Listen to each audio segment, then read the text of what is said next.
আমার বন্ধুগণ, বিশ্ব নবী জনাবে মুহাম্মদ রাসূলুল্লাহ সাল্লাল্লাহু আলাইহি ওয়াসাল্লাম মসজিদে নববীর ভিতরে বসে আছেন। এক বৃদ্ধা মহিলা মসজিদের মধ্যে প্রবেশ করলেন। হুজুর বৃদ্ধাকে দেখে দাঁড়ায় গেলেন, বিশ্ব নবী বুড়ি মেয়ে লোককে দেখে দাঁড়ায় গেলেন। আল্লাহর নবী বুড়িকে দেখে দাঁড়ালেন। বুড়ি যখন কাছে এলেন, আল্লাহর নবী নিজের গায়ের চাদর বুড়ির জন্য বিছায়া দিলেন। বুড়ি বসলেন। এরপরে কথাবার্তা সারার পর বুড়ি যখন বিদায় হবেন, হুজুর আবার দাঁড়ালেন। বুড়ি মহিলা চলে গেলেন। সাহাবায়ে কেরাম বলেন, ইয়া রাসূলুল্লাহ, কিছুই বুঝলাম না, একজন বৃদ্ধা মহিলার জন্য বিশ্ব নবী দাঁড়ান আর গায়ের চাদর বিছান, আমরা বড় আশ্চর্য হয়ে গেলাম। নবীজি বলেন, ও আমার সাহাবীরা, তোমরা জানো না এই মহিলাকে চিনতে পারো নাই? আমি আমার মায়ের দুধ আমার জীবনে কিসমতে তেমন হয় নাই। আমি আমার মায়ের দুধ তেমন কিসমতে পাই নাই। যার বুকে দুধ খেয়ে, যার কোলে কাখে চড়ে আমি বড় হয়েছি, আমার সেই দুধ মা ইনি হযরতে হালিমাতুস সাদিয়া, আমার সেই দুধ মা। রাসূলুল্লাহ নিজে সম্মান দিয়েছেন মায়ের। খবরদার, মাকে অসম্মান করবেন না, মাকে সম্মান করবেন, মাকে শ্রদ্ধা করবেন। আমার বন্ধুগণ, আলেম ওলামা পীর বুজুর্গদের জন্য হাদিয়া তো দেন, আপনারা কোনো নিষেধ নাই, দেন। হাদিয়া দেওয়াও সুন্নত, নেওয়াও সুন্নত, দিবেন, আমি কোনো নিষেধ করি না। কিন্তু আমি বলতে চাই, পীর বুজুর্গদের কাছে, আলেম ওলামাদের কাছে হাদিয়া দিয়া আল্লাহরে যত না খুশি করতে পারবেন, এই ডালিম বেদানার মৌসুমে বেদানা একটা ভেঙে নিজ হাতে যদি মায়ের মুখে তুলে দেন, আল্লাহর আরশ খুশি হয়ে যাবে, আল্লাহর আরশ আজিম খুশি হয়ে যাবে, আল্লাহ পাক খুশি হয়ে যাবেন। মায়ের খাওয়াও, বাপকে খাওয়াও, তোমার সবচেয়ে বড় পীর তিনি। সুবহানাল্লাহ পড়ে, সুবহানাল্লাহ। মা বাপ যদি একটু দোয়া করে দেয়, তোমার জিন্দেগির কাম শেষ। একটু বদদোয়া করলে জাহান্নামে যাবা। কোন পীর সাহেব বদদোয়া করলে জাহান্নামে যাবে এমন কথা নয়। কোন মাওলানা বদদোয়া করলে দোজখে যাবে এমন কথা নয়। রাসূল বলেছেন, হুমা জান্নাতুকা ওয়া নারুকা। মা বাপ তোমার বেহেশত, মা বাপ তোমার জাহান্নাম। মা বাপ যদি অসন্তুষ্ট হয়, দোজখে যাবি, আর মা বাপ যদি খুশি, আল্লাহর জান্নাতে চলে যাবে। সুবহানাল্লাহ, সুবহানাল্লাহ, সুবহানাল্লাহ। মায়ের পায়ের তলে তোর বেহেশত। আমরা পুরুষ, আমাদের গত বছরও বলেছি, আমরা পুরুষ, আমাদের পায়ের তলে জুতা। আমাদের পায়ের তলে কি? শুধু জুতা। আর আমার মা, আমার মায়ের জাতি যারা এই প্যান্ডেলে বসে আছেন, আমার মায়েরা, বোনেরা, মায়ের জাতি যারা পৃথিবীতে, মায়ের জাতির পায়ের তলে আল্লাহর বেহেশত। সুবহানাল্লাহ। নারীর মর্যাদা ইসলাম দেয় নাই, কে দিয়েছে? আল্লাহ দিয়েছেন, আল্লাহ রাসূল দিয়েছেন। আমার বন্ধুগণ, হযরত বাইজিদ বুস্তামি, ছোট্ট বাচ্চা ছেলে, গভীর রাত্রে মা অসুস্থ, পানির পিপাসায় জেগে উঠেছেন। বাবারে, পিপাসায় শেষ হয়ে গেলাম, পানি দাও। ছেলে ঘরের ভিতরে পানি না পেয়ে বাইরে দৌড়াদৌড়ি করলেন। অনেক দূর থেকে পানি নিয়ে এসে দেখেন মা ঘুমায় গেছেন। পানি নিয়ে দাঁড়ানো, পৌষ মাস, মাঘ মাসের শীতের রাত, ফজরের সময় মায়ের ঘুম ভেঙে গেল। তাকিয়ে দেখেন বাইজিদ দাঁড়ানো, হাতে পানি থরথর করে কাঁপছে। জিজ্ঞাসা করে, বাইজিদ তুমি দাঁড়ানো কেন? ছোট্ট বাচ্চা বলে, মা পানি চেয়েছিলে তুমি গভীর রাত্রে, পানি ঘরে ছিল না, অনেক দূর থেকে আনতে হয়েছে। মা বলছে, ঘুমাও নাই কেন গ্লাস ছুঁয়া? বাচ্চা বলে, ঘুমাই নাই, তুমি যদি আবার পানি চাও, সময় মতো যদি দিতে না পারে, মা তোমার কষ্ট হবে। এই জন্য ফজর পর্যন্ত আমি দাঁড়ায় আছি, কখন তুমি পানি চাও। মা হাতের থেকে পানি নিয়ে পান করলেন। বাইজিদকে বিছানার উপরে আরাম করে কম্বল দিয়ে ঘুম পড়াইয়া দিলেন। হযরতে বাইজিদের মা উযু করে ফজরের নামাজ পড়ে সিজদায় চলে গেলেন। চিৎকার মেরে কেঁদে বলেন, আমার রব, আমার আল্লাহ, আমি আমার বাইজিদের মা, আমি মা হয়ে বাইজিদের জন্য দোয়া করি। বাইজিদ আমার জন্য আজকে যা করেছে, আমি মা, আমার কলিজা ঠান্ডা হয়ে গেছে। আয় আল্লাহ, আমি বাইজিদের জন্য দোয়া করি, তুমি তাকে সুলতানুল আরিফিন বানাইয়া দিও। মঞ্জুর হয়ে গেল আল্লাহ পাকের কাছে দোয়া। আমার ভাইরা, আল্লাহ পাক বলছেন খবরদার আমার ইবাদতের পরে মা বাপ, আল্লাহর ইবাদতের পরে কারা? মা বাপ। মা বাপকে সম্মান করো, শ্রদ্ধা করো, মোহাব্বত করো, কিসমত খুলে যাবে, কিসমত খুলে যাবে। মা বাপকে সম্মান করো। হযরত আবু হুরায়রা রাদিয়াল্লাহু তাআলা আনহু রাসূলের সামনে এসে কাঁদতেছে। হুজুর বলছেন, আবু হুরায়রা কান্দো কেন? কান্দো কেন? রাতের বেলা কান্দো কেন? হযরত আবু হুরায়রা বলছেন, হুজুর আমাকে মা মেরেছেন। হুজুর বলছেন, মা মারলো কেন? কোন অপরাধ করেছো? কোন গোস্তাখি করেছো? আবু হুরায়রা বলছেন, না হুজুর, কোন গোস্তাখি করিনি। তবে মারলো কেন? হযরত আবু হুরায়রা বলছেন, হুজুর আমি আপনার দরবার থেকে ফিরতে রাত হয়ে গিয়েছিল। মা জিজ্ঞেস করলেন, আবু হুরায়রা এত রাত্রে কোথায় ছিলি? বললাম, আমি ছিলাম যে কদম চুমতে পারলে দুনিয়া ধন্য হয়, সেই দরবারে নববীর কদম মোবারক থেকে আসতে আমার দেরি হয়েছে। আমার মা মুশরিকা, আপনার নাম শুনে তার গায়ে আগুন জ্বলে উঠলো, আমাকে ধরে মারা আরম্ভ করলো। বলল, হয় আমার বাড়ি ছাড়বি আর না হয় মুহাম্মদ সাল্লাল্লাহু আলাইহি ওয়াসাল্লামের দরবার ছাড়বি।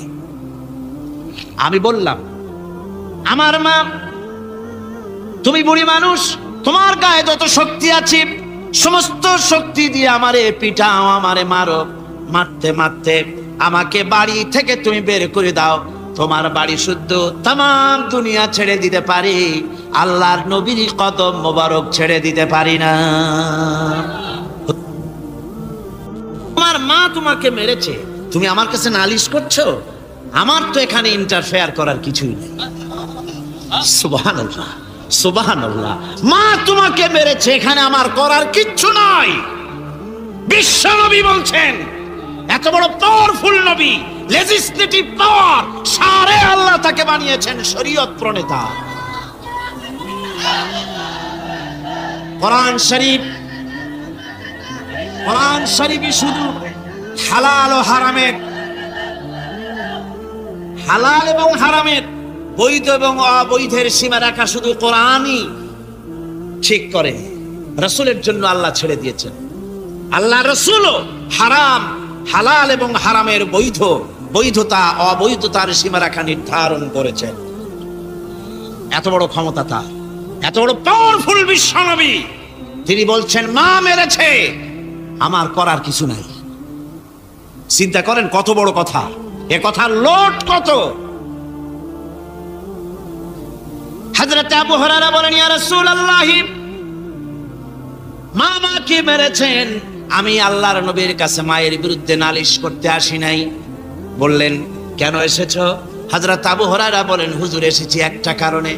আমি জানি আল্লাহ নবী যদি আল্লাহর দরবারে হাত উঠায়া কোনো জিনিস বলে, আল্লাহ রাব্বুল আলামিন সঙ্গে সঙ্গে মঞ্জুর করে নেন। হুজুর আমি এসেছি, মেহেরবানি করে দোয়া করুন আমার মাকে যেন আল্লাহ হেদায়েত নসিব করে দেন। আল্লাহ নবী হাত উঁচু করে বললেন, আল্লাহুম্মা হিদি উম্মা আবি হুরায়রা, আয় আল্লাহ আমি দোয়া করি আবু হুরায়রার মাকে তুমি হেদায়েত নসিব করে দাও। রাসূলুল্লাহ দোয়া করছেন আর আবু হুরায়রা সমানে দৌড়াচ্ছেন। তিনি দৌড়াচ্ছেন, পিছন থেকে কয়েকজনে আবু হুরায়রার জামা টেনে ধরেছে, দৌড়ক। তাদের জানা আবু হুরায়রা খুব ভদ্রলোক মানুষ, কোন ঝড় ঝামেলার মধ্যে থাকে না, রাগ সাগ করে না, চিৎকার মারে না, দৌড় মারে না, এত ভদ্র শরীর, দৌড়ে কেন? না জানি কোন বিপদ বুঝি ঘটে গেছে। পিছন থেকে জামা টেনে ধরে বলে, দৌড়াও কেন? হযরত আবু হুরায়রা জামা সাহাবীর হাত থেকে ছিনায় নিয়ে বলেন, জামা ছেড়ে দাও, আমাকে দৌড়াতে দাও। আমি দৌড়াইয়া বাড়ি যে দেখতে চাই, আমি দৌড়াই আগে আমার বাড়ি পৌঁছতে পারলাম না, আমি যাওয়ার আগে আমার আল্লাহর নবীর দোয়া আমার বাড়ি পৌঁছে গেছে, আমি এইটা দেখতে চাই। হযরত আবু হুরায়রা বাড়িতে গিয়ে দরজা নক করলেন, ভেতর থেকে আওয়াজ এলো, কে? হযরত আবু হুরায়রা বলেন, মা আমি তোমার আবু হুরায়রা ফিরে এসেছি। মা বলছেন, বাবা অপেক্ষা করো, দরজা খুলতেছি। হযরত আবু হুরায়রা বলেন, মায়ের গলার আওয়াজের ভিতরে শিরকিয়াতের কর্কশতা পেলাম না, মায়ের গলার আওয়াজের ভিতরে তাওহীদের গন্ধ পেলাম। আমার মনে হলো নবীজির নিক্ষিপ্ত তীর তার নিশানায় পৌঁছে গেছে। কিছুক্ষণ পর মা আমার বেরিয়ে এলেন, মাথা থেকে চুলের থেকে বুড়ি মানুষ, সাদা চুলের ভিতর থেকে পানি পড়তেছে। মা বলল, বাবারে তোমারে মারার পর আমি বড় অনুতপ্ত হয়েছি, অনুশোচনা করেছি, আমি গোসল করেছি, মনে মনে ভাবলাম আমার ছেলে তো কোনো খারাপ জায়গায় যায় নাই, কেন তারে মারলাম, আমি বড় লজ্জায় পড়েছি তোমারে মেরে। ও আমার আবু হুরায়রা, আমি গোসল করেছি, পবিত্র হয়ে গেছি, জলদি করে আমাকে নিয়ে চলো বিশ্ব নবী জনাবে মুহাম্মদুর রাসূলুল্লাহর দরবারে। হযরত আবু হুরায়রার মা ঘোষণা করলেন, আশহাদু আল্লা ইলাহা ইল্লাল্লাহু ওয়াহদাহু লা শারীকা লাহু ওয়া আশহাদু আন্না মুহাম্মাদান আবদুহু ওয়া রাসূলুহু। আমার ভাইরা, মা বাপ সবচেয়ে সম্মানের জিনিস। আল্লাহর ইবাদতের পরই মা বাপের খেদমত করতে হবে। আল্লাহ পাক বলছেন, বান্দারে দেখ, মায়ের পেট থেকে আনলাম, মায়ের বুকের মধ্যে মহব্বত পয়দা করলাম, এত মহব্বত দিলাম তোর উপরে, যে কোনো বিদেশে যান, যেখানে যান, বাড়িতে ফিরলে পরে সকলে, ছেলে মেয়ে ভাই বোন সবাই দেখবে সুটকেসে আমার জন্য আনছে কি, সবাই চিন্তা করবে আমার জন্য কি এনেছে। একমাত্র মা সন্তানের মুখের দিকে তাকাবে, কখন খাইছে সে। সুবহানাল্লাহ, সুবহানাল্লাহ, আমার বাসার মুখখানা শুকনা, তুই বুঝি আজকে কিছু খাইস নাই। বিদেশে যেসব সন্তান থাকে, মা কাটা কবুতরের মতো ছটফট করে।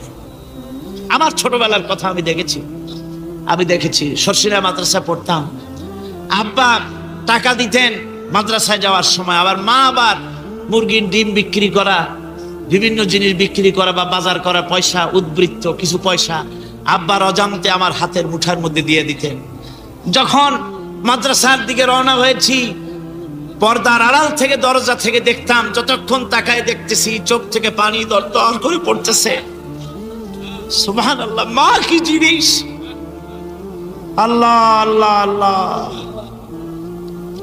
বিদেশে যদি কারো সন্তান মারা যায়, সবার জানার আগে কবি বলতেছেন, বিদেশে বিরাজ্যে যার পুত্র মারা যায়, পশু পক্ষী না জানিতে আগে জানে মা। মায়ের কলিজার তারে টান লেগে যায়, মা বুঝতে পারে আমার সন্তানটা নাই। আহারে মা! আমার বন্ধুগণ, মা যার বেঁচে আছে, বেয়াদবি করেছেন, পাও ধরে মাপ নিয়ে নেবেন, পাও ধরে মাপ নিয়ে নেবেন। মা তো পাও ধরে দেখবেন, মাফ করে দিবে। সুবহানাল্লাহ, সুবহানাল্লাহ, কত দরদ তার বুকের মধ্যে। আর মা বাপকে সম্মান করবে।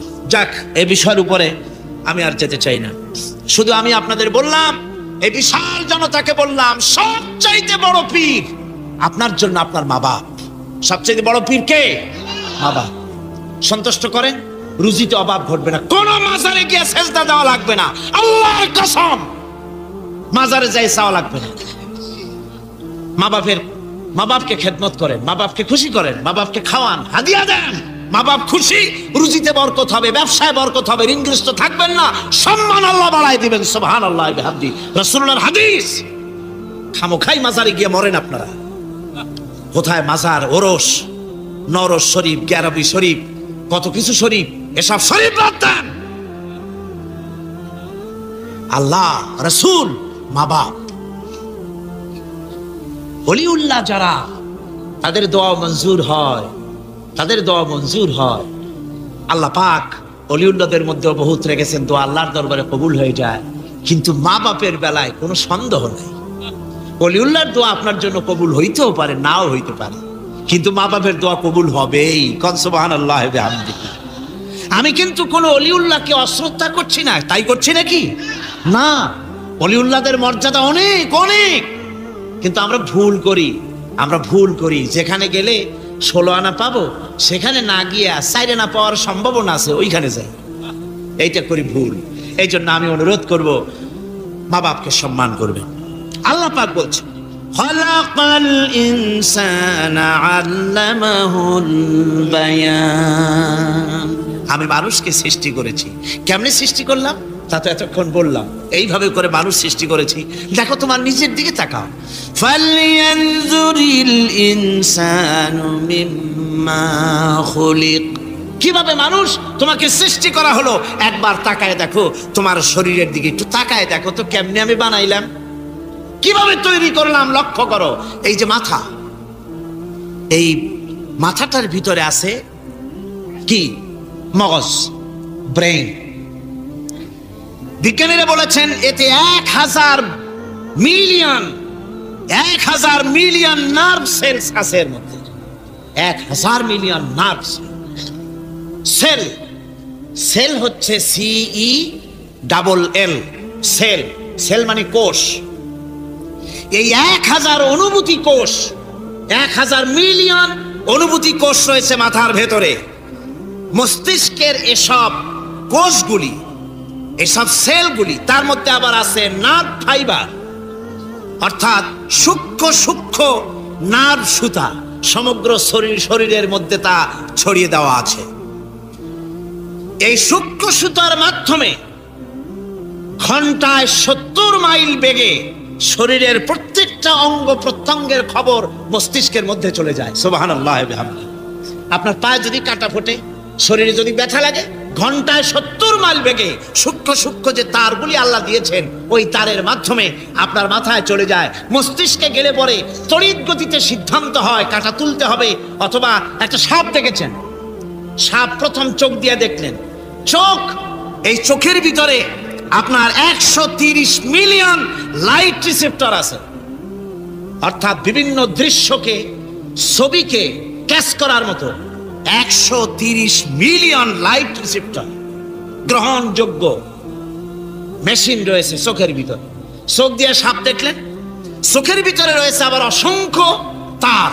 এই অসংখ্য তার ব্রেনের সঙ্গে জুড়ে দেওয়া আছে। চোখ সাপ দেখলো, 70 মাইল বেগে প্রতি ঘন্টায় এই খবর তড়িৎ প্রবাহের মতো মস্তিষ্কের ভেতরে চলে গিয়েছে। মস্তিষ্ক সঙ্গে সঙ্গে ডিসিশন দিচ্ছে, দৌড় মারো, অথবা লাঠি হাতে নাও, অথবা যে কোনো একটা পজিশন তাকে সাথে সাথে সিদ্ধান্ত দিয়ে দিচ্ছে। জোরে বলেন সুবহানাল্লাহ। এই অনুভূতি শক্তি যদি আল্লাহ পাক না দিতেন মানুষের শরীরে, পায়ের মধ্যে পাথর ঢুকলে, কাটা তো কাটা, পাথর ঢুকলেও টের পাইতাম না। আল্লাহ পাক এই ব্যবস্থা করে দিয়েছেন মস্তিষ্কের মধ্যে এতগুলি সেল, প্রত্যেকটা সেলের আলাদা আলাদা কাজ। সুখ, দুঃখ, ভালোবাসা, মোহাব্বত, আনন্দ, স্বাদ ইত্যাদি জিনিসের অনুভূতি মস্তিষ্কের ভেতর থেকেই হয়। এখানে সেগুলি রেখে দেওয়া হয়েছে। তারপরে রয়েছে এই মস্তিষ্কের ভেতরে মেমোরি, স্মৃতি শক্তি। দেখুন, এই যে টেপ রেকর্ডারে ওয়াজগুলি রেকর্ড হচ্ছে, তাফসীর রেকর্ড হচ্ছে।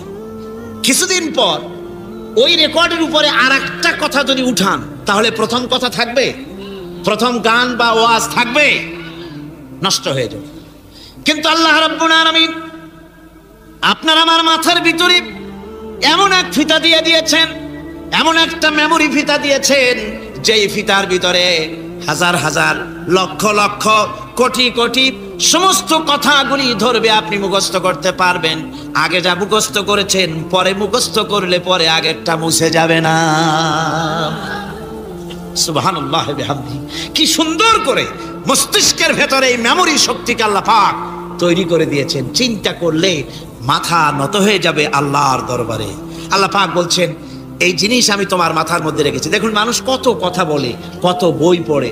মানুষের মাথায় যত কথা আছে, সব কথা যদি লিপিবদ্ধ হয়, ভলিউম হয়ে যাবে, যা একটা লাইব্রেরিতে ধরা সম্ভব নয়। অর্থাৎ আপনার মাথাটা হচ্ছে একটা বিশ্বকোষ, আপনার মাথাটা হচ্ছে একটা বিরাট বিশ্বজোড়া লাইব্রেরি। জোরে কোন সুবহানাল্লাহ। আপনার মাথায় যা আছে তা আপনার কোনো বিল্ডিং এর মধ্যে ধরবে না, কোনো গ্রামে, কোনো দেশের মধ্যে তা ধরবে না। এত জিনিস আপনার মাথার মধ্যে আছে, ঠিক কিনা? এরপরে আল্লাহ পাক একটা চোখ আমাদের দিলেন। আল্লাহ রাব্বুল আলামিন বলেন, আলাম নাজআল লাহু আইনাইনি ওয়া লিসানান ওয়া শাফাতাইন ওয়া হাদাইনাহুন নাজদাইন।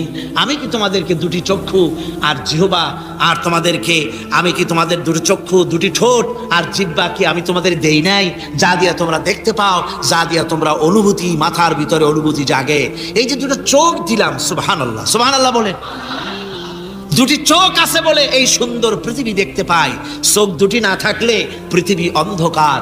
মা দেখতে পাবো না, কোরআন দেখতে পাবো না, পৃথিবী দেখতে পাবো না, বাপ দেখতে পাবো না, সন্তান দেখতে পাবো না, দুনিয়াটা মিথ্যা হয়ে যাবে, ঠিক কিনা?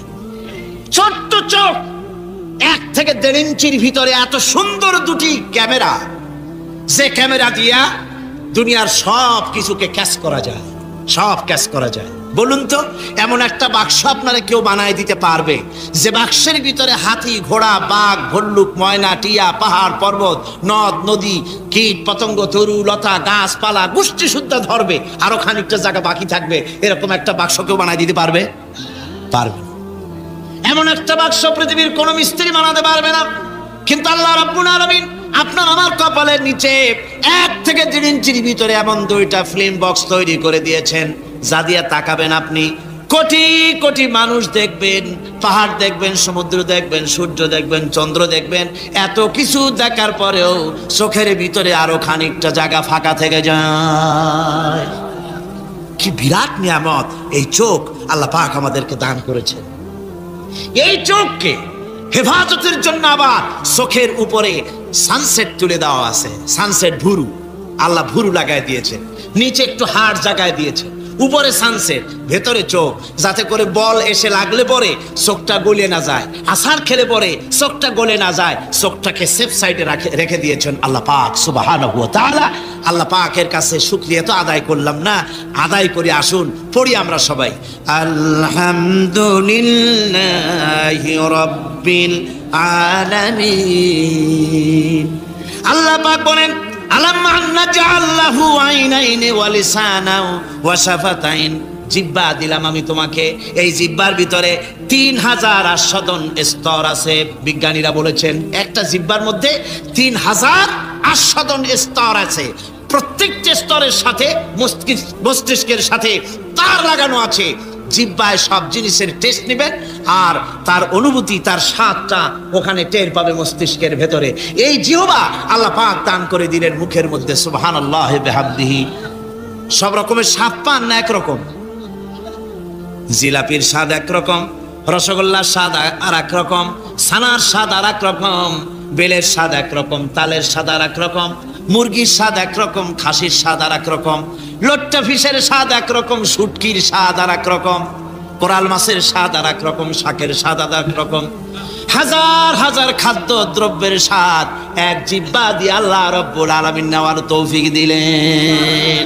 খালাকাল ইনসান, কি সুন্দর করে মানুষ বানালাম। দেখিস না, শুকরিয়া আদায় করিস না, এগুলি দেখবি আর শুকরিয়া আদায় করবি কি সুন্দর করে আমি আল্লাহ তোমাকে সৃষ্টি করেছি।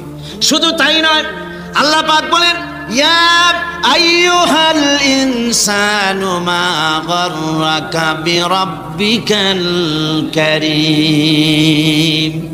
ও মানুষ, কোন জিনিস তোমাকে ধোকায় ফেলে দিল? তোমার মহান প্রভুর ইবাদত থেকে, গোলামি থেকে কোন জিনিস তোমারে ধোকায় ফেলে দিল? কেন ধোকায় পড়ে গেলে? কোন খোদা? আল্লাযী খালাকাকা ফাসাওয়াকা ফাআদালাক ফি আইয়ি সূরাতিন মা শাআ রাক্কাবাক। ওই আল্লাহ যিনি তোমাকে সুগঠিত করেছেন, তোমাকে সুন্দর করেছেন, সুস্থ করেছেন, সম্পৃক্ত করেছেন, সংযোজিত করেছেন। রাক্কাবা ইউরাক্কিবু তারকিবান, একটার সাথে আরেকটার জোড়া পদ্ধতি কি সুন্দর করে বানালাম। সুবহানাল্লাহি বিহামদিহি। আমার ভাইরা লক্ষ্য করুন, আপনার পা থেকে শুরু করে মাথা পর্যন্ত প্রত্যেকেই তার নিজের হাতের 8 বিঘত। বিঘত বোঝেন? বিঘতের কি কইছি এরকম? এক বিঘত খদ্দে না? 1 বিঘত। 1 বিঘত এইটাকে কি বলে? 1 বিঘত। প্রত্যেক ব্যক্তি তার পা থেকে শুরু করে, পায়ের তালু থেকে শুরু করে মাথা পর্যন্ত কয় বিঘত? 8 বিঘত। মাইফে দেখেন বাড়ি যায়। আর দুনিয়ার সব করলেন কিন্তু নিজের শরীরটা দেখেন নাই, শরীরটা দেখেন নাই। পা থেকে নিয়ে হাঁটু পর্যন্ত 2 বিঘত, হাঁটু থেকে কোমর পর্যন্ত 2 বিঘত, কোমর থেকে বুক পর্যন্ত, হাট পর্যন্ত 2 বিঘত, হাট থেকে মাথার তালু পর্যন্ত 2 বিঘত। মোট কয় বিঘত হলো? 8 বিঘত। আবার মানুষ যদি পাখির মতো দুটো দানা এভাবে বিস্তার করে দেয়, তো ডান হাতের আঙ্গুল থেকে নিয়ে বাম হাতের আঙ্গুল পর্যন্ত এর দৈর্ঘ্য আসবে 8 বিঘত। তার মানে লম্বাও 8 বিঘত, চওড়াও। এর কোনো ব্যতিক্রম পৃথিবীর কোনো মানুষের হবে না। বাড়ি যেয়ে মাপিয়ে দেখেন, অবশ্য নিজেরটা অপরেরটা মাপলে তারতম্য হবে। এভাবে করে আল্লাহ সুবহানাহু ওয়া তাআলা সুন্দর করে সাজিয়ে তৈরি করে দিলেন। এরপরে মানুষের ফিঙ্গারপ্রিন্ট, আঙ্গুলের ছাপ, মানুষ আজকে সই দেয়, তারপরে কয় যে না ওই সই আমি দেইনি, সাক্ষী দেয় আদালতের কাঠগড়ায় দাঁড়িয়ে। আচ্ছা ভাই, এত লোকের একসাথে পেশাব চাপছে। আমি বলছিলাম যে প্রকৃতির নিতান্ত ন্যাচারাল কল হলে উঠবেন, এটা কিন্তু ঠিক না। আপনার বোঝা উচিত কমন সেন্সের কমন বাদ দিয়া। শুধু সেন্স যদি থাকে তো চিন্তা করা উচিত লক্ষ মানুষকে ঠেলা এমন বেয়াদবি, নিতান্ত জবরদস্ত পায়খানা না আসলে কেউ কষ্ট দিবেন না, মানুষকে কষ্ট দিবেন না। পেশাব এবং পায়খানার জবরদস্ত ঠেলা না আসলে মানুষকে আল্লাহর রাস্তে কষ্ট দিবেন না, লক্ষ লক্ষ মানুষের সঙ্গে বেয়াদবি করবেন না। আমার ভাইরা, বলতেছিলাম ফিঙ্গারপ্রিন্ট। আজকে সাক্ষ্য দিয়া বলে আমি ওই সাক্ষী দেই নাই, সাক্ষী দিয়া কোর্টে সাক্ষী দেয়, তারপরের দিন আবার যখন কোর্টে হাজির হয় কয় যে ও কথা মিথ্যা, আমি ওটা বলি নাই। এরপরে সই করে, পরের দিন কয় যে ওই সই আমার না, মিথ্যা সই। আল্লাহ রাব্বুল আলামিনের অ্যাডমিনিস্ট্রেশন দেখুন। রাব্বুল আলামিন এমন সুন্দর ফিঙ্গারপ্রিন্টের ব্যবস্থা করলেন, আঙ্গুল দিয়া যদি কাগজের উপরে বুড়ো আঙ্গুলের ছাপ লাগায় দেন, কিয়ামত পর্যন্ত আপনি আপনার 14 গোষ্ঠী এসে ওকে এটাকে অস্বীকার করতে পারবে না। পৃথিবীর কোন মানুষের ফিঙ্গারপ্রিন্টের সাথে আরেকজনের আঙ্গুলের ছাপ মিলবে না। সুবহানাল্লাহ বলেন, জোরে কোন সুবহানাল্লাহ। আল্লাহ কয় কি সুন্দর বানাইলাম দেখছো, একটু তাকায় দেখো জোড়া পদ্ধতি কেমনে জোড়াগুলি দিলাম। আঙ্গুলের মাথা থেকে বাহু পর্যন্ত 8খানা জোড়া। কয়খান জোড়া? মোট পুরা শরীরে 360টা জোড়া। কয়টা জোড়া? 360টি জোড়া পুরা শরীরের মধ্যে। আর আঙ্গুল থেকে শুরু করে বাহু পর্যন্ত 8খানা জোড়া আছে। এই যে জোড়াগুলি গুনে দেখছেন কখনো? না, গোনা হয় না। এ দিয়ে হাতাহাতি, মারামারি, ঘুষাঘুষি এই তো করি, গুনে দেখার সময় কই? আল্লাহর নবী বলেছেন, আল্লাহ রাব্বুল আলামিনের সৃষ্টি নৈপুণ্যতার উপরে কেউ যদি 1 ঘন্টা চিন্তা করে, আল্লাহ রাব্বুল আলামিন তার আমলনামায় 60 বছরের নফল ইবাদতের সওয়াব লিখে দেন। 60 বছরের নফল ইবাদতের সওয়াব লেখা যাবে আল্লাহর এই সৃষ্টি নৈপুণ্যতার উপরে চিন্তা করলে। এই যে জোড়াগুলি দেখেন, হাত আঙ্গুলের ভিতরে জোড়াস, কবজায় জোড়াস, কনুইতে জোড়াস। কনুইতে যদি কবজা না থাকতো, আপনি খাবার খেতেন, খাবার মুখের দিতে পারতেন না, হাত তো ক্লোজ হবে না, যেহেতু এখানে কবজা নাই, এটা ক্লোজ হবে না। এখানে যদি কবজা না থাকে তাহলে হাতটা হবে একখান লাঠি, অথবা বড় জোর এটাকে বলতে পারেন একখান কাঁটা চামচ। এই কাঁটা চামচ দিয়ে একজন আর একজনের খাওয়াই দিবেন মাত্র, নিজেরটা নিজে খাওয়া যাবে না। তা আবার আঙ্গুলে যদি কবজা না থাকে, অপরকে খাওয়াইতে গিয়ে কাঁটা চামচের 2 আঙ্গুল কারো নাকের সেদার মধ্যেও ঢুকে যেতে পারে। এত সুন্দর করে আল্লাহ বানালেন, কত বড় কারিগর তিনি, সুবহানাল্লাহ। কত বড় কারিগর আল্লাহ রাব্বুল আলামিন। তাই বলেন, ইয়া আইয়ুহাল ইনসানু মা গাররাকা বিরাব্বিকাল কারীম। কোন জিনিস তোমাকে ধোঁকায় ফেলে দিল? ওই মহান আল্লাহ রাব্বুল আলামিনের ইবাদত থেকে, গোলামি করা থেকে। কি সুন্দর করে বানালাম। আমার ভাইরা, আমার নিজের জীবনের এক দৃষ্টান্ত আমি প্রায় বলি লোকদেরকে। ছোটবেলায় মাদ্রাসা থেকে বাড়ি ফিরতেছি, তখন গয়নার নৌকা, লঞ্চ নাই, নৌকা।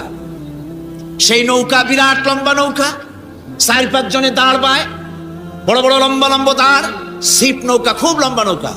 এই নৌকাগুলি প্যাসেঞ্জার বহন করে। স্টেশন আসতে পরে ঢোল পিঠায়, মানুষ এসে ওঠে।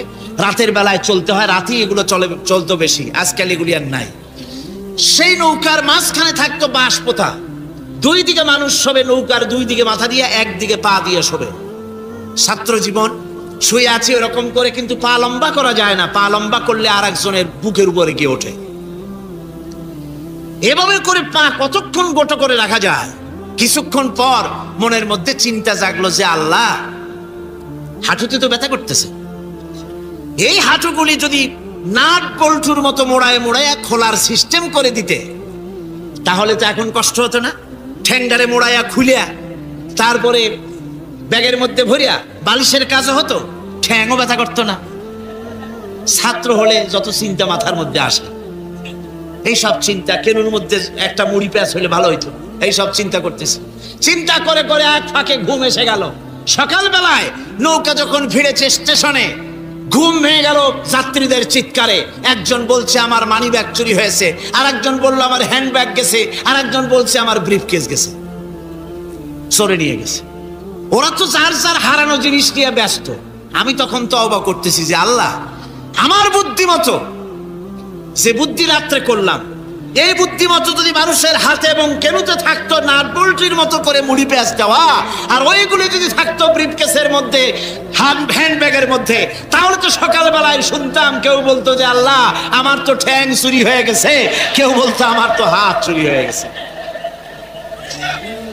আল্লাহ আল্লাহ আল্লাহ আল্লাহ, আল্লাহু আকবার। আল্লাহ সুবহানাহু ওয়া তাআলা কি সুন্দর করে তৈরি করেছেন। এত হাল তারা মিন ফুতুর, আমার সৃষ্টি নৈপুণ্যতার ভেতরে কোনো ভুল দেখতে পাও?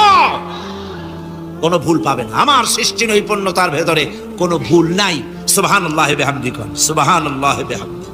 এত সুন্দর করে আল্লাহ সুবহানাহু ওয়া তাআলা মানুষ সৃষ্টি করলেন। খালাকাল ইনসান আল্লামাহুল বায়ান। তিনি মানুষকে কথা বলা শিখিয়েছেন, তিনি মানুষকে সৃষ্টি করেছেন এত সুন্দর করে, চামড়া দিয়ে, সুন্দর করে চোখ দিয়ে, চুল দিয়ে, মুখ দিয়ে, কি সুন্দর করে বানিয়েছেন। সুবহানাল্লাহ। দেখুন, পায়ের তালুর চামড়া একরকম, তলার চামড়া আর এক রকম, বুকের চামড়া একরকম, পিঠের চামড়া আর এক রকম, ঠিক কিনা কর? পায়ের উপরের যে চামড়া, ওই চামড়াটা যদি পায়ের তলায় হতো, 2 দিনও হাঁটা যেত না, প্রতি সপ্তাহে 3 বার করে হাফসুল করা লাগতো। কোন ঠিক কিনা? আল্লাহ সুবহানাহু ওয়া তাআলা যেখানে যেটা দরকার তাই দিয়েছেন। আর ওরা বলে কি, কয় যে আল্লাহ নাই, দেয়ার ইজ নো গড। ছাগল কোথাকার। গ্যাগারিন বলেছিলেন, ইউরি গ্যাগারিন প্রথম মহাশূন্যচারী, মহাশূন্য পরিভ্রমণ করে এসে বললেন যে মহাশূন্যের লক্ষ লক্ষ মাইল পরিভ্রমণ করে এলাম। মহাশূন্যে হিন্দুরা যাকে ভগবান বলে, খ্রিস্টান যাকে গড বলে, মুসলমানেরা যারা আল্লাহ বলে, এই লক্ষ লক্ষ মাইলের কোন জায়গায় অস্তিত্ব দেখলাম না। কিসের আল্লাহ, কিসের গড? নাউযুবিল্লাহি মিন যালিক। কত বড় ছাগল! তুমি দেখবা আল্লাহ রে, তুমি তো নিজের শরীরই নিজে দেখো না। আমরা কি আমাদের নিজের শরীরটা দেখি? আয়নার সাহায্য ছাড়া ঘাড়টা কেমন, হিপটা কেমন, ব্যাকটা কেমন, পিছনের উরুটা দেখতে কেমন, আজ পর্যন্ত আয়নার সাহায্য ছাড়া দেখতে পারি নাই। নিজের শরীরটাই দেখতে পারি নাই, আর এই শরীরের স্রষ্টাকে দেখতে চাই। সাহস তো কম না পাগলের। আল্লাহ সুবহানাহু ওয়া তাআলা যিনি মানুষকে সৃষ্টি করেছেন, কত সুন্দর করে তিনি বানিয়েছেন। একবার লক্ষ্য করে দেখো, শুকরিয়া আসবে আল্লাহর দরবারে, মাথা নত হয়ে আসবে। কি সুন্দর করে আল্লাহ পাক বানিয়েছেন। মানুষের শরীরে কিডনি লাগবে 2টি, কিডনি লাগবে 1টা। কিডনি কি? কিডনি হচ্ছে আপনার পেশাবকে ছেঁকে বের করে দেয়, একটা দারুণ জিনিস আপনার শরীরের জন্য। কিডনি যদি ইনঅ্যাক্টিভ হয়ে যায়, হাত পায়ে পানি এসে হাত পা ফুলে আপনি মৃত্যুর দিকে এগোতে থাকবেন। এই কিডনি, এই ছাকনি মাত্র 1টা হলে চলে, কিন্তু আল্লাহ পাক ছাকনি, এই কিডনি দিয়েছেন 2টো। কটা দিলেন? 2টো। একটা যদি কখনো ডিসঅর্ডার হয়ে যায়, আর একটা দিয়ে যেন আমার বান্দা কাজ চালায় নিতে পারে। সুবহানাল্লাহ বিহামদিহি, সুবহানাল্লাহ। চোখ তো একটা হলেও হয়, কিন্তু আল্লাহ চোখ দিলেন 2টো। কটা দিয়েছেন?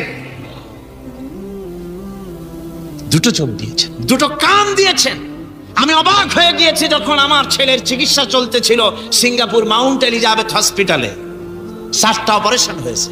আমার ছেলে কারিবুল মত, একেবারে মৃত্যুর দুয়ারে চলে গিয়েছিল। 7টি অপারেশন, 40 ব্যাগ রক্ত লেগেছে।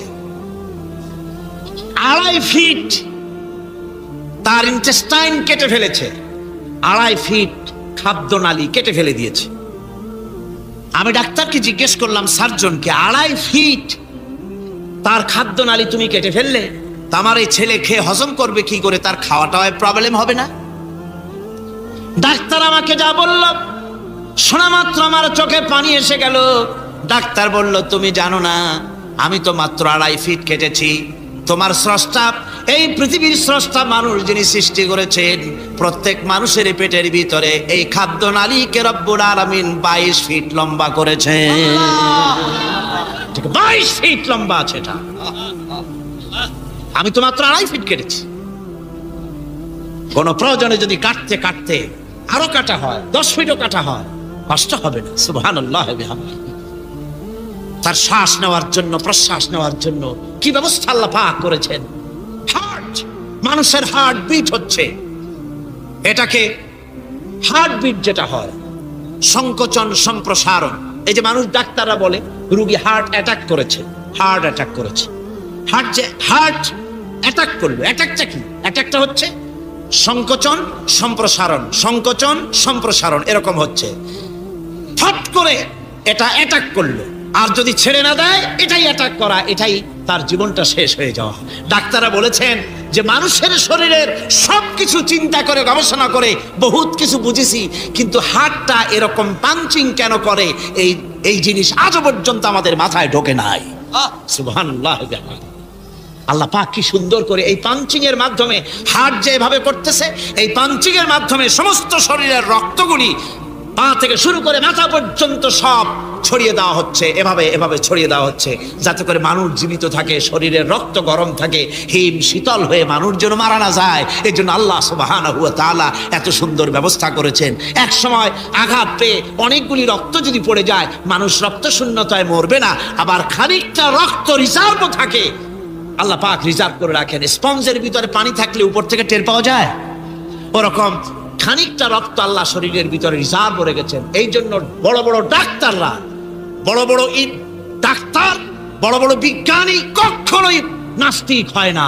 এই সব দৃশ্য দেখে তারা মনে করে নিশ্চয়ই একজন কেউ আছেন যিনি এগুলি তৈরি করেছেন, এগুলি এমনে এমনে হয় নাই। যিনি তৈরি করেছেন তিনি কে? তিনি হচ্ছেন আল্লাহ সুবহানাহু ওয়া তাআলা। তিনি এগুলি সৃষ্টি করেছেন, তিনি এগুলি তৈরি করেছেন। ওই আল্লাহ পাকের কাছেই আমাদের সকলকেই ফিরে যেতে হবে। আল্লাহ রাব্বুল আলামিন তিনি বলছেন, আমি মানুষ সৃষ্টি করেছি, খালাকাল ইনসানা আল্লামাহুল বায়ান। মানুষ সৃষ্টি করেছি, শুধু মানুষকে সৃষ্টি করি নাই, আমি আবার তার জোড়াও তৈরি করে দিয়েছি। মানুষ একা একা না, পৃথিবীতে সব জোড়ায় জোড়ায় তৈরি করেছি। উদ্ভিদের মধ্যে জোড়া তৈরি করেছি, প্রাণী জগতের মধ্যে জোড়া তৈরি করেছি। এই দুনিয়ার ভিতরে যা কিছু আছে, উদ্ভিদ হোক আর মানুষ হোক, প্রাণী জগৎ হোক, সবগুলিকে আমি আল্লাহ জোড়া বানাইছি, জোড়ায় জোড়ায় নর এবং নারী সবগুলির মধ্যে করে দিয়েছি, যাতে করে তোমরা তাদের কাছে শান্তি পাও। আর তোমাদের মধ্যে ভালোবাসা সৃষ্টি করেছি, মহব্বত সৃষ্টি করে দিয়েছি। আর পরিণত বয়সে এই মহব্বতকে আমি আল্লাহ করুণার সহৃদয়তায় পরিণত করে দেই। তোমার থেকে তোমার জোড়া নারী সৃষ্টি করেছি, স্ত্রী। সেই স্ত্রীর কাছে তুমি তোমার স্বস্তি শান্তি ফিরে পাবে। আর যখন বৃদ্ধ হয়ে যাবে, তখন এই ভালোবাসাটা আমি করুণা আর মহব্বতের মধ্যে পয়দা করে দেই। এর দ্বারা এই ভালোবাসা এবং মহব্বতের মাধ্যমে সন্তান সন্ততি পৃথিবীতে আসে, নাতি আসে, পৌত্র আসে, পৌত্রী আসে, এভাবে করে আত্মীয় স্বজন পরিবেষ্টিত অবস্থায় দুনিয়ায় মানব বংশ আমি এভাবে করে বৃদ্ধি করি। আর এরপরে মানব সৃষ্টি করে মানুষকে এক পরিবেশ সৃষ্টি করে দিয়ে তাকে কথা বলারও আমি ভাষা শিখিয়েছি। আল্লামাহুল বায়ান, মানুষকে আমি কি শিক্ষা দিয়েছি? কথা বলতে আমি শিক্ষা দিয়েছি। কথা বলার কারণেই মানুষ আর কথা বলতে পারে না বলে মানুষের সাথে পশুর সাথে এই বিরাট পার্থক্য। পশু কথা বলতে পারে না, মানুষ কথা বলতে পারে। কথা বলা হচ্ছে মানুষের একটা বিশেষ বৈশিষ্ট্য। আরে বায়ান শব্দের অর্থ শুধু কথা নয়, বায়ান শব্দের অর্থ হচ্ছে চেতনা, বুদ্ধি, অনুভূতি, প্রজ্ঞা, মেধা, চিন্তা, বিবেচনা, ইচ্ছা শক্তি, প্রতিরোধ শক্তি, এ সবগুলি বয়ানের ভিতরে সীমাবদ্ধ। যে আমি বয়ান শিক্ষা দিয়েছি, তার মানে এতগুলি জিনিস আমি তোমার মধ্যে আমি সৃষ্টি করে দিয়েছি মানুষের মধ্যে। এরপরে এ বয়ান একটি শিক্ষা। শিক্ষা বলতে বুঝায়, এই শিক্ষাটা আল্লাহ সবাইকে দিয়েছেন। মাছ সাঁতার কাটতে পারবে, পাখি আকাশে উঠতে পারবে, পাখিকে আল্লাহ ওড়ার ক্ষমতা দিয়েছেন। মুরগির বাচ্চা ডিমের থেকে বের করে পানির মধ্যে ছেড়ে দিবেন, ও সাঁতার কাটতে পারবে না। আপনি আমারে কোন মুরগির ডিমের ভিতরে মুরগির বাচ্চা, হাঁসের ডিমের ভিতরে হাঁসের বাচ্চা, সে কি করে বোঝে ডিমের কোন অংশ পাতলা, সেই অংশটা সে অপারেশন শুরু করে দেয়। সে কিন্তু সব জায়গায় ঠকায় না। ওই ডিমের পর্দার ভিতরে একটা অংশ আছে পাতলা, সামান্য পাতলা, সেই পাতলা অংশ সে ঠুক করে একটুখানি অপারেশন করে, পর্দাটা ফেটে যায়, সেখান থেকে সে বেরিয়ে আসে। কে শিখালো যে এই জায়গায় ঠুক করে আওয়াজ কর, বেরোতে পারবি? কে শিখালো? আল্লাহ পাক শিক্ষা দিয়েছেন। এটা বয়ানের অন্তর্গত। মানুষকে দিয়েছেন বয়ান, ওকে দিয়েছেন শিক্ষা। হাঁসের বাচ্চা পানির ভিতরে ছেড়ে দিলে ওকে সাঁতার কাটতে হবে, কে শিখালো? আল্লাহ পাক। বাতাসে পাখিরা উড়ে বেড়ায় ডানা মেলে। আওয়ালাম ইয়ারাউ ইলা তায়রি সাফাতিন ওয়া ইয়াকবিদনা মা ইউমসিকুহুন্না ইল্লার রহমান। দেখে নাকি তারা পাখিটি কেমন? মেলি দুটি লঘু ডানা, উড়িয়া বেড়ায় শূন্যের পরে নাহি তার কোনো মানা। আবার সে ডানা গুটাইয়া চলে কিন্তু পড়ে না তবু, বলকে বাতারে শূন্যে রাখিছে ভিন্ন সে এক প্রভু। প্লেনের মতো, এরোপ্লেনের মতো, দেখছেন না পাখিগুলি এরকম এরকম করে ওড়ে। আবার কখনো উঠতে গিয়ে আর ডানা দোলায় না, দুটো ডানা শরীরের সাথে মিশাইয়া একেবারে রকেটের মতো উড়ে চলে যায়, কিন্তু পড়ে যায় না। কে তাকে শূন্যের উপরে রেখেছে? জোরে কর, কে রেখেছে? এই ট্রেনিং আল্লাহ পাক তাকে দিয়েছেন। আল্লাহ পাক তাকে শিক্ষা দিয়েছেন। এই শিক্ষা, পানিতে সাঁতার কাটবে মাছ, বায়ুতে ভেসে বেড়াবে পাখি, তারপরে মানুষের চোখের পলক পড়বে, পাকস্থলী হজম করবে, এসব শিক্ষা আল্লাহই দিয়েছেন। প্রত্যেকটা জিনিসকে সৃষ্টি করেছেন, আর তার কাজটাও কিভাবে হবে তাও আল্লাহ পাক শিখিয়ে দিয়েছেন। এই জন্য শুধুমাত্র এই শিক্ষাটুকুনি নয়, মূল শিক্ষা হচ্ছে আল্লামাহুল বায়ান। এর আসল অর্থ হলো মানুষের জ্ঞানের পূর্ণতার জন্য আল্লাহ পাক বায়ান দিয়েছেন। সে বায়ান হচ্ছে কোরআনে কারীম। সে বায়ান কি? কোরআন। এই কোরআন হচ্ছে মানুষের জ্ঞানের পূর্ণতা। কোরআন দিয়েই মানুষের জ্ঞান পরিপূর্ণ হয়। ওমা উতীতুম মিনাল ইলমি ইল্লা কালিলা। তোমাদেরকে খুব সামান্যতম জ্ঞান দেওয়া হয়েছে। আসল জ্ঞানের মালিক কে? আল্লাহ সুবহানাহু ওয়া তাআলা। আল্লাহ রাব্বুল আলামিন বলেন, আশ-শামসু ওয়াল কমারু বিহুসবানিন ওয়ান নাজমু ওয়াশ-শাজারু ইয়াসজুদান। সূর্য এবং চন্দ্র একটা বিরাট একটা হিসাবের অনুসরণে বাধ্য। সূর্য আর চন্দ্র একটা হিসাবের অনুসরণে বাধ্য, এর ব্যতিক্রম হওয়ার কোনো উপায় নাই। সূর্য এবং চন্দ্র তার আপন আপন কক্ষপথে ঘুরবে, ইচ্ছে মাফিক সূর্য চন্দ্র ঘুরতে পারবে না। রাত 12টার সময় সূর্য এসে বলতে পারবে না, বেটারা ছড় আমি এখন উদিত হব, পারবে? পারবে না। দিনের দুপুরের সময় রাত এসে মাথা চাড়া দিয়ে জাগাতে পারবে না, দিন সরে যা আমি এখন সবটাকে রাত বানায় দেব, পারবে না। চন্দ্র এবং সূর্য একটা নির্ধারিত একটা হিসাবের অনুসরণে তারা রয়েছে, আর এই হিসাবের নিয়ম, কঠোর হিসাবের নিয়মতান্ত্রিকতার ভেতরে থাকার কারণেই মানুষের জন্য চন্দ্র, মাস, বছর ইত্যাদি গণনা মানুষের জন্য আল্লাহ সহজ করে দিয়েছেন।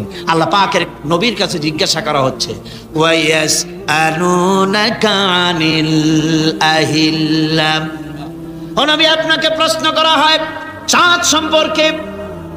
কাফেররা প্রশ্ন করেছে চাঁদের ক্রমবর্ধমান ক্রমহ্রাস কেন, চাঁদ বাড়ে কেন, কমে কেন, আপনারে জিজ্ঞাসা করা হয়, আপনি জবাবে বলুন, কুল হিয়া মাওয়াকিতু লিন্নাস। বলুন, এ চাঁদ হচ্ছে মাস, দিন, বছর গণনা করার জন্য, গোটা পৃথিবীবাসীর জন্য আমি একটা স্থায়ী ক্যালেন্ডার আকাশে ঝুলায় রাখছি। জোরে কান সুবহানাল্লাহ। বিনা পয়সার ক্যালেন্ডার, কে ঝুলিয়ে রাখছেন? আল্লাহ সুবহানাহু ওয়া তাআলা তিনি ঝুলিয়ে রেখেছেন এই ক্যালেন্ডারকে। আর এই চন্দ্র সূর্য নিজের ইচ্ছা মাফিক চলতে পারে না। আল্লাহ পাক কোরআনে কারিমে বলেছেন, আফা গায়রা দীনিল্লাহি ইয়াবগুন ওয়া লাহু আসলামা মান ফিস সামাওয়াতি ওয়াল আরদি তাওআন ওয়া কারহা। তোমরা কি আমার দেওয়া জীবন ব্যবস্থা ছেড়ে দিয়ে মানুষের তৈরি করা, অন্যের তৈরি করা মতবাদ গ্রহণ করতে চাও? ওয়ালাহু আসলামা মান ফিস সামাওয়াতি ওয়াল আরদ, অথচ আকাশে যা কিছু আছে, জমিনে যা কিছু আছে, সব আমার কি করছে? আমার হুকুম মেনে, আমার আনুগত্য করে তারা চলছে। আনুগত্যের সামনে মস্তক অবনত করে দিয়েছে। তাই তো আমরা দেখতে পাই তাল গাছে কোনোদিন বেল হয় না। হয়? চট্টগ্রামে হয় বোধহয়। তাল গাছে বেল হয়? নারকেল গাছে আম হয়? নিম গাছে লিচু হয়? হয় না। আল্লাহর সুন্নতের ভিতরে কোনো পরিবর্তন পাওয়া যাবে না। দেখুন, বঙ্গোপসাগরের পানি মিষ্টি না নোনা? সবাই বলুন, মিষ্টি না নোনা? বঙ্গোপসাগরের নোনা পানি জোয়ারের টানে এই বঙ্গোপসাগরের নোনা পানিগুলি পদ্মা মেঘনা যমুনার ভিতরে প্রবেশ করে মিষ্টি পানির ভিতরে। আবার ভাটির টানে পদ্মা মেঘনা যমুনার পানিগুলি, মিষ্টি পানিগুলি নোনা পানির মধ্যে গিয়া ঢোকে। মাঝখানে কোনো পার্টিশন নাই। নোনা পানি মিষ্টি পানির এলাকাকে নোনা বানাতে পারে না, আবার মিষ্টি পানিগুলি গিয়া নোনা পানিগুলিরে মিষ্টি বানাইতে পারে না। কার হুকুম পালন করে? কার হুকুম? النجم والشجر يسجدان والسماء رفعها ووضع الميزان। তারকা বৃক্ষরাজি সব সেজদায় রত। তারাই সেজদা দেয় কারে? কারে সেজদা দেয়? চাঁদ সেজদা করে কাকে? সূর্য করে কাকে? গাছপালা করে কারে? আল্লাহ পাককে সেজদা করে সবাই। সমস্ত সৃষ্টি জগতের কাজ হলো তিনটা। সৃষ্টি জগতের কাজ কয়টা? তিনটি কাজ।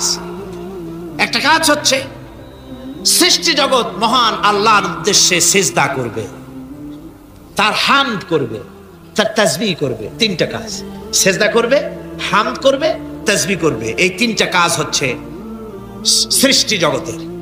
গোটা পৃথিবীর সবকিছু আল্লাহ পাককে সিজদা করছে। কোরআনে কারিমে রব্বুল আলামিন বলেন, وَلِلَّهِ يَسْجُدُ مَنْ فِي السَّمَاوَاتِ وَالْأَرْضِ طَوْعًا وَكَرْهًا وَظِلَالُهُمْ بِالْغُدُوِّ وَالْآصَالِ। আল্লাহ পাক বলেন, আকাশে যা কিছু আছে, জমিনে যা কিছু আছে, সব কিছু আমার সেজদা করে। এমনকি গাছগুলি, গাছও আমার সেজদা করে। গাছগুলি সকাল বেলায় গাছের ছায়া সকাল বেলায় আর বিকাল বেলায় নিজের ছায়া লম্বা করে দিয়ে আমার সামনে সেজদায় পতিত হয়ে যায়। গাছগুলি আমাকে সেজদা করে। তারকা সমূহ, চন্দ্র সূর্য সব আমাকে সেজদা করে।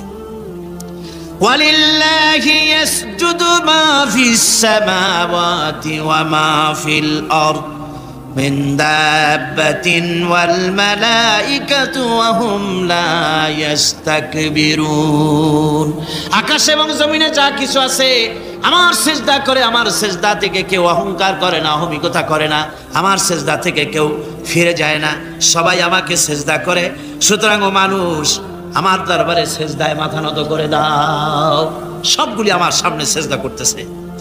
আলাম তারা আন্নাল্লাহা ইয়াসজুদু লাহু মান ফিস সামাওয়াতি ওয়া মান ফিল আরদ ওয়াশ-শামসু ওয়াল কামারু ওয়ান নুজুমু ওয়াল জিবালু ওয়াশ-শাজারু ওয়াদ-দাওয়াবু ওয়া কাসীরুম মিনান নাস। আল্লাহ পাক বলছেন, আকাশ এবং জমিনে যা আছে সব আমাকে সেজদা করছে। চাঁদে, সূর্যতে, গাছপালায়, পাহাড় পর্বতে সবকিছু, সমস্ত প্রাণী জগৎ পর্যন্ত, চতুষ্পদ জন্তুগুলি পর্যন্ত আমি আল্লাহকে সেজদা করে। সুবহানাল্লাহ, সুবহানাল্লাহ কোন? এসব সেজদা আল্লাহর জন্য। সুতরাং আল্লাহ পাককে সেজদা করতে হবে। এই সেজদা দিয়া ধন্য হচ্ছে সমস্ত সৃষ্টি জগৎ। মানুষ শুধু আল্লাহ পাককে সেজদা করছে না, অনেক মানুষ সেজদা থেকে গাফেল। সেই জন্য গতকালও আমি আপনাদের সামনে বলেছিলাম, আল্লাহকে সেজদা দিবেন, সেজদাই বেশি মজা। সেজদাই যদি না দিতে পারলেন তাহলে দিবেনটা কি? আপনাকে সৃষ্টিই করা হয়েছে সেজদার জন্য।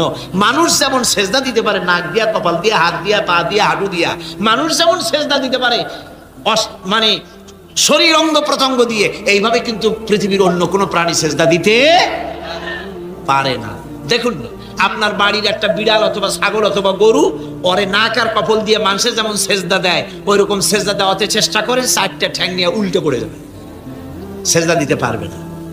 সেজদা নাক আর কপাল দিয়ে সেজদার ব্যবস্থা আল্লাহ মানুষের জন্যই করেছেন। সুবহানাল্লাহ বিহামদিহি। বেশি করে আল্লাহ পাককে সেজদা করতে হবে আর তাসবিহ করতে হবে আল্লাহ পাকের। তাসবিহ করবেন কার? ইউসাব্বিহু লিল্লাহি মা ফিস সামাওয়াতি ওয়া মা ফিল আরদ। সাব্বাহা ইউসাব্বিহু তাসবিহান। অতীতে তাসবিহ পড়েছে, বর্তমানে তাসবিহ পড়ছে, ভবিষ্যতেও তাসবিহ পড়বে। আল্লাহ যা আছে আকাশে, যা আছে জমিনে, তাসবিহ পড়বে কার? আল্লাহ পাকের তাসবিহ পড়বে। সুতরাং এই পৃথিবীতে যা আছে সব আল্লাহর তাসবিহ পড়ছে। আমরা বুঝি না, ওদের ভাষা বুঝি না। বাতাস তার শনশন রবে, পানি তার কুলুকুলু নাদে, পাতা পল্লবগুলি তার মর্মর রবে, পাখি তার কল কাকলিতে ইত্যাদি যত রকমের শব্দ আমাদের কানে আসে, সমস্ত শব্দের মধ্যেই আল্লাহর জিকির হয়, আমরা বুঝি না। কোরআনে কারীম এ কথাটা এভাবে বলছেন, ওয়া ইম মিন শাইইন ইল্লা ইউসাব্বিহু বিহামদিহি ওয়ালাকিন লা তাফকাহুনা তাসবিহাহুম। যা আছে পৃথিবীতে আকাশে জমিনে সব আমার তাসবিহ পড়ে, তোমরা বোঝো না। ওই ফাল্গুন মাসে, চৈত্র মাসে, বসন্তকালে গাছের ডালে ডালে কোকিল বসে ডাকে কুহু কুহু করে, তুমি শোনো কুহু কুহু, আসলে তো কুহু কুহু না, ওরা ডাকে আল্লাহু আল্লাহু। পড়েন সবাই, আল্লাহু আল্লাহু আল্লাহু আল্লাহু আল্লাহু। সব কিছু আল্লাহ পাকের জিকির করছে, আল্লাহর তাসবিহ করছে। والسماء رفعها ووضع الميزان ألا تطغوا في الميزان وأقيموا الوزن بالقسط ولا تخسروا الميزان। আকাশমণ্ডলকে তিনি সুউচ্চ করে রেখেছেন এবং মানদণ্ডকে তিনি প্রতিষ্ঠিত করেছেন। সুতরাং মানদণ্ডকে বিপর্যস্ত করো না, মানদণ্ডকে প্রতিষ্ঠিত করো। আর পাল্লার দাড়িকে খবরদার বাঁকা করে দিও না। এই যে মিজান শব্দ আল্লাহ তিনটি আয়াতে তিন জায়গায় আল্লাহ মিজান শব্দ ব্যবহার করলেন। এই মিজান হচ্ছে মানদণ্ড। এই মানদণ্ড কি? সূরা আল হাদিদের মধ্যে আল্লাহ পাক এটা আরো সুন্দর করে এখানে বলেছেন, লাকাদ আরসালনা رسلنا بالبينات وأنزلنا معهم الكتاب والميزان ليقوم الناس بالقسط। আমি রাসূলদেরকে, অবশ্যই আমি আমার রাসূলদের পৃথিবীতে প্রেরণ করেছি, তাদের সাথে দিয়েছি বাইয়িনাত, তাদের সাথে দিয়েছি কিতাব, আর তাদের সাথে দিয়েছি আমি মিজান। সমস্ত নবীদেরকে তিনটা জিনিস দেওয়া হয়েছে। কোরআনে এখানে বলা হচ্ছে কয়টা জিনিস? তিনটা। একটা হচ্ছে কিতাব, একটা হচ্ছে বাইয়িনাত, আর একটা হচ্ছে মিজান। বাইয়িনাত হচ্ছে যে সমস্ত দলিলের মাধ্যমে বোঝা যায় যে উনি আল্লাহর পয়গম্বর, এগুলি হচ্ছে বাইয়িনাত। আর কিতাব হচ্ছে আল্লাহর পক্ষ থেকে যে ওহীর মাধ্যমে যে কিতাব আসছে সেই কিতাব। আর মিজান হচ্ছে ন্যায় বিচার, সুষ্ঠু বিচার। এই সুষ্ঠু বিচার যা দিয়ে হক এবং বাতিলকে বোঝা যায়, এই ন্যায় বিচার, সুষ্ঠু বিচার কোরআনের মাধ্যমে আল্লাহ পাক নবীদেরকে দান করেছেন। সুতরাং এই পৃথিবীতে যদি আমরা শান্তি চাই, স্বস্তি চাই, আমরা যদি নিরাপত্তা চাই, তাহলে মিজান, জাস্টিস কায়েম করতে পারে কেবলমাত্র কোরআন। এই কোরআনের আইন অনুযায়ী জীবন পরিচালিত করতে পারলে আমরা দুনিয়ায় শান্তি পাবো। এমনকি আল্লাহ পাক সমস্ত ন্যায় বিচার শিখাইছেন। পরের হক কিভাবে আদায় করবেন, দরিদ্রের হক কিভাবে আদায় করবেন, এমনকি ওজন করতে গিয়ে আপনি যেন কোনো ক্রেতাকে না ঠকান, সে কথাও আল্লাহ বলেছেন। খবরদার দাড়ির পাল্লার দাড়িটাকে কখনো বাঁকা করো না, উল্টা পাল্টা করো না। একথা কোরআনে কারীমের মধ্যে আল্লাহ পাক পরিষ্কার করে আমাদের সামনে বলে দিলেন।